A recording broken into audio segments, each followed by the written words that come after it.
मेरे गोंदिया और महाराष्ट्र के वासियों,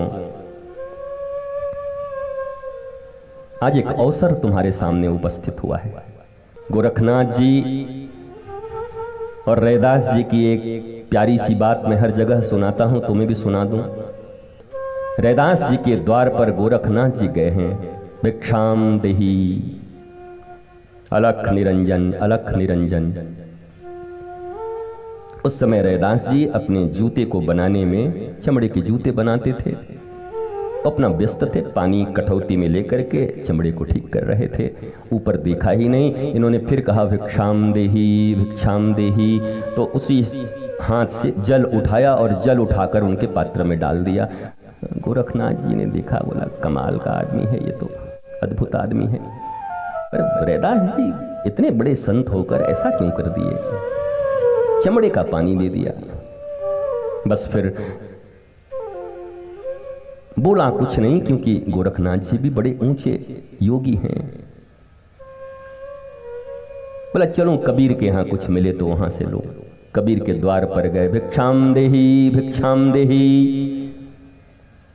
कहते कबीर का दरवाजा खुलता है और एक छोटी सी लाली बिटिया निकलती है। बोला अरे अरे अरे गोरख काका आप? बोला तू कौन? बोला मैं तो कमाली हूं, बेटी कबीर की। बोला भिक्षा दे। गोरखनाथ के जो खप्पर हैं, उनके योग की कथाओं को अगर आप पढ़ोगे तो आज तक कोई उसे भर नहीं पाया। एक मुट्ठी भी दोगे तो इतना ही खाली रहेगा, और ट्रकों के ट्रक अनाज भी भर दो तो इतना खाली ही रहेगा।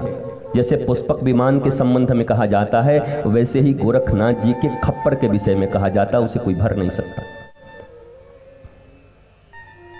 फिर क्या हुआ? वो दौड़कर उनका खप्पर ली। बोला सुन सुन सुन, एक काम करना, इसमें कुछ चीज है उसको हटा दे, इसको वॉश करके, डिश वॉश करके फिर इसमें देना जो देना होगा। तो कमाली ने किया, गोरखनाथ जी को दिया, लेकर चले गए। 25 साल के बाद, आफ्टर 25 ईयर्स, 25 वर्ष के बाद अनडिवाइडेड भारत, मुल्तान भी भारत में ही था, भारत के मुल्तान में पहुंचे गोरखनाथ। ऐतिहासिक दृष्टिकोण से हिसाब मत भिड़ाते रहना, मैं हिस्ट्री भी पढ़ा हुआ हूं। मैंने पहले ही दिन कहा था कि दिमाग मत लगाना, नहीं तो physics, chemistry, biology, mathematics, geology, ये सब मैं तुम्हें पढ़ा दूंगा। जितने भी बैचलर के छात्र यहाँ बैठे हुए हैं, जो कम से कम बीए, बीएससी करने वाले छात्र हैं, तुमको ट्यूशन तुम्हारा ले लूंगा मैं सबको। इसलिए एकेडमिकली जांच मत करो, ट्राई टू लिसन इट। तुम्हारे जीवन में, तुम्हारे परिवार में, तुम्हारे बच्चों के लिए, तुम्हारी समृद्धि के लिए काम आ जाएगा। हम परदेसी फकीर, हम तो कल ही उड़ जाएंगे, परसों उड़ जाएंगे, और फिर कितने वर्ष के बाद कहां क्या करेंगे मुझे कुछ खबर नहीं। ऐसा भी नहीं कि महाराज जी का भी यहाँ है, फिर इतने तारीख से इतने तारीख तक वहाँ पर हैं, फिर भिवंडी में हैं, फिर वहाँ मुंबई में हैं, फिर वहाँ केरला में हैं, फिर लंदन में हैं। और ऐसे हमारा नहीं, हम तो कथा वथा करते ही नहीं यार। मौज आई तो आ गए, आई मौज फकीर को।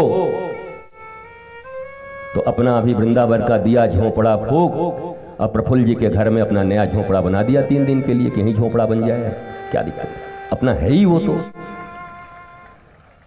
वो कमाली ने उन्हें दिया। 25 साल के बाद जब वो मुल्तान में पुनः एक घर के सामने, अलख निरंजन, अलख निरंजन, और दरवाजा खुला, एक युवती, विवाहित युवती बाहर आई, भरा उनके कमंडल में, और कमंडल भरकर और सामान बाहर गिरने लगा। गोरखनाथ चौंके, कौन है तू? कौन है तू? गोरखनाथ का खप्पर भर दिया, तू कौन है? कमाली ने मुस्कुराकर कहा, गोरख काका पहचान नहीं रहे हो? बोला कौन? बोला मैं कमाली, कबीर की बेटी। तू यहां? बोला यहीं तो विवाह हुआ है। बोला तूने कैसे मेरे खप्पर भर दिए? तो मुस्कुराते हुए उस छोटी सी लाली ने कहा, गोरख काका ये तो आप ही का कमाल है। याद करो जब आप आए थे एक दिन, आपने कहा इस पात्र में कुछ गंदी चीज है, इसको बाहर फेंक दे और नया चीज दे दे। मैंने सोचा गोरख काका जैसे योगी के पात्र में कोई गंदी चीज हो सकती है क्या? तो मैंने उस जल को पी लिया। उसके बाद जो भी मैं करती हूँ वो समृद्धि समृद्धि हो जाती है, मेरे हाथ जहां लग जाएं।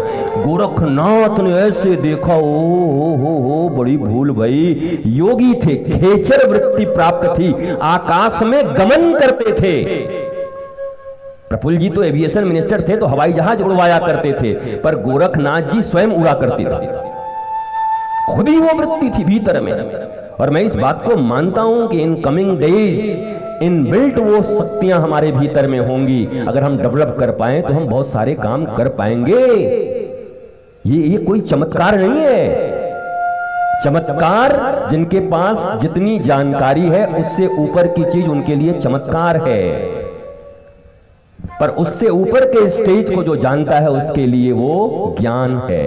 एक गुरु अपने शिष्य को धीरे धीरे ज्ञानवंत ही बनाता है, अपने ज्ञान को इम्पार्ट करता है, जिससे उसका विजन क्लियर हो जाए। दीवार के उस पार भी क्या हो रहा है ये भी देखा जा सकता है।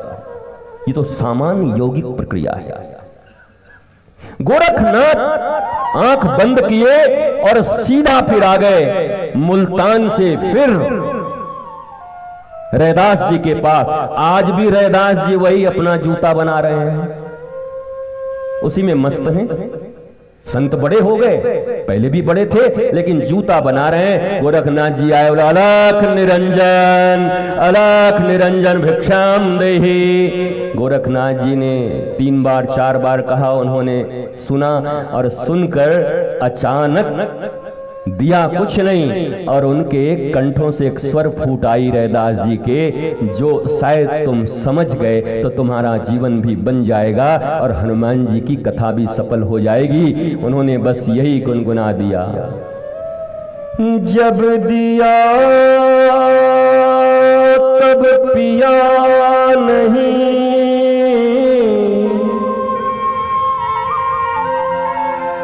जब दिया तब पिया नहीं, समझ गए अपमान।